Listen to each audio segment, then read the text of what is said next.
Hello friends, કેમ છો? તમે બધા સારા હશો તેવી જ આપણે પ્રાર્થના.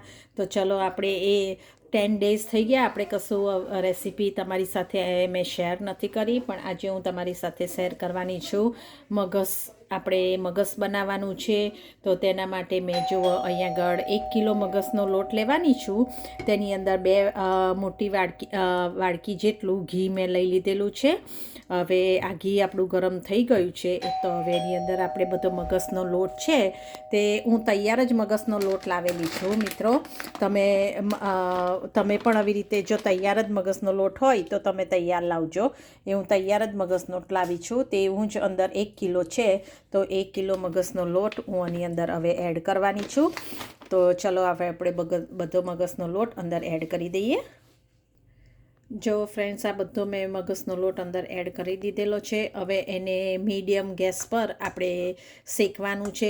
ધીમા તાપ પર જ શેકવાનું છે. આપણે વધારે ફૂલ નથી કરવાનો. વધારે ફૂલ કરી અને શેકી કાઢે તો એ નીચેથી ચોંટી જશે અને એનો આ જે લોટ છે એ જરાક કાચો જેવો લાગશે, એ સરખી રીતે ટેસ્ટ નહીં આવે. તો આપણે ધીમા તાપે જ એને શેકવાનો છે. જ્યાં સુધી આનું ઘી ઉપર છૂટું ના પડે ત્યાં સુધી આપણે શેકવાનો છે. અને એનો કલર પણ થોડો ચેન્જ થઈ જશે.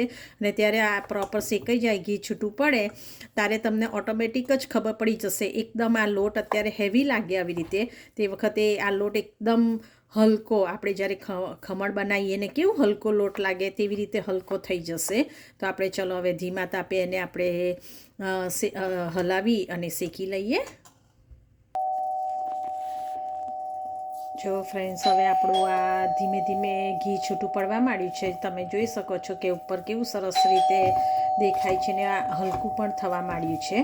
તો હવે તે વખતે જ એની અંદર મેં આ બદામ અને પિસ્તા વાટેલા છે, અને આ બદામ ને પિસ્તા થોડા શેકી અને આવી રીતે કટ કરેલા છે.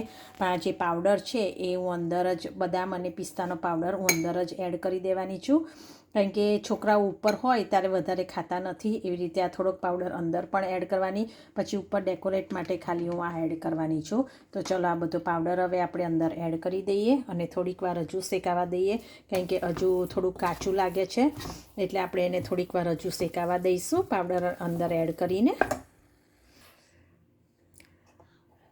જો ફ્રેન્ડ્સ, હવે આ બધું સરસ તેલ છૂટું પડી ગયું છે, ઘી બધું છૂટું પડી ગયું છે. અને હવે આપણો શીરો, આજે કેમ આવું થાય છે, મગસ આપણું સરસ રીતે થઈ ગયું છે. એનો કલર પણ ગોલ્ડન પિંક કલર થઈ ગયો છે. તો હવે આપણે એની અંદર જે મેં ઇલાયચીનો પાવડર જે કર્યો છે, ત્યાં ઇલાયચીનો પાવડર હવે આપણે બધો એડ કરી દઈએ. અને ફરી પછી આપણે થોડીક વાર 5 મિનિટ માટે આપણે ગેસ ઓન રાખી અને એને થવા દઈશું. પછી આપણો ગેસ આપણે બંધ કરી દઈશું. તો હવે બધું ઇલાયચીનો પાવડર છે એ હવે આપણે બધું અંદર એડ કરીએ. જો એકદમ સરસ હલકું હલકું થાય છે, જો લાગે છે, જુઓ મિત્રો, એકદમ હલકું લાગે. એટલે આવી રીતે તમે શેકજો. હવે આપણે ચલો ઇલાયચીનો પાવડર બધો એડ કરી દઈએ. હલો ફ્રેન્ડ્સ, જો હવે આપણું આ બધો સરસ ઇલાયચી એડ કરી દીધી છે. અને હવે સરસ આપણું આ મગજ શેકાઈ ગયું છે. એનું ઘી પણ સરસ રીતે છૂટું પડી ગયું છે. એનો ગોલ્ડન પિંક કલર પણ થઈ ગયો છે.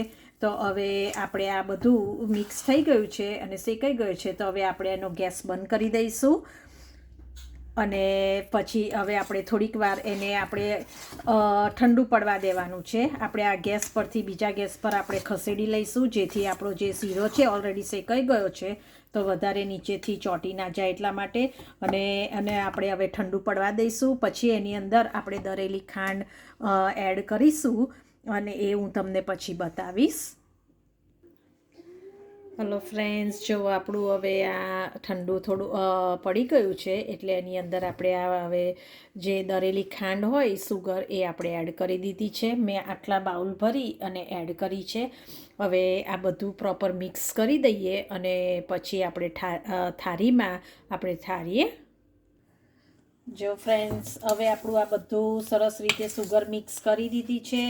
તમારે તમારા હિસાબે સુગર એડ કરવાની. તમને વધારે ગળ્યું ખાતા હોય તો તમે વધારે થોડી સુગર એડ કરવાની. મેં એક આ બાઉલ ભરીને સુગર એડ કરી છે. અને હવે જો બધું સરસ રીતે મિક્સ થઈ ગયું છે. હવે આપણે આ બધો જે મગસ છે, હવે આપણે આ થાળીમાં બધો ઠારી લઈશું. એટલે આપણે બધું થાળીમાં ટ્રાન્સફર કરી દઈએ. તમારે પાત્રા જોઈતા હોય તો તમે 2 થાળીમાં પણ આવી રીતે ટ્રાન્સફર કરી શકો છો. મેં આ એક મોટી થાળી જ લીધેલી છે, એમાં હું આ બધું મગસ આપણું હવે ટ્રાન્સફર કરી દઉં છું.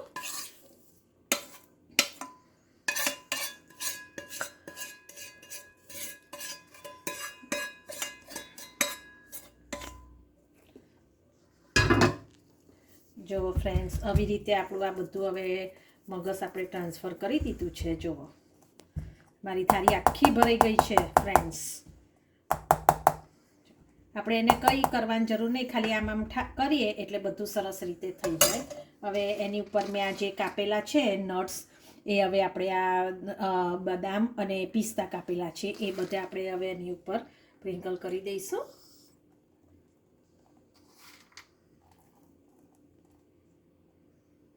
મેં અંદર પણ નાખેલા છે અને હું આવી રીતે ઉપર પણ એડ કરવાની છું.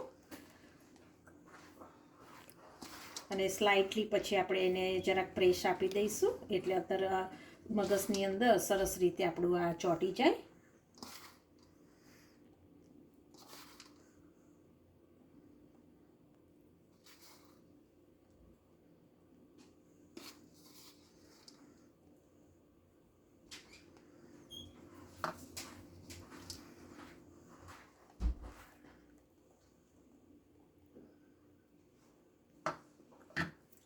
જો ફ્રેન્ડ્સ, હવે આવી રીતે આપણું બધું સરસ રીતે થઈ ગયું. એને ખાલી જરાક આપણે આમ ટાપ કરીએ એટલે બધું જે પિસ્તા અને જે બદામ છે એ અંદર સરસ રીતે અંદર ચોંટી જાય. જ્યારે આપણે આના ક્યુબ કરીએ, જ્યારે સ્ક્વેર આપણે ક્યુબ કરીએ ત્યારે એ બહાર નીકળીને ના આવે, એટલા માટે આપણે એને જરાક આવી રીતે ટાપ કરી દેવાનું એટલે સરસ અંદર બધું થઈ જતું રહે.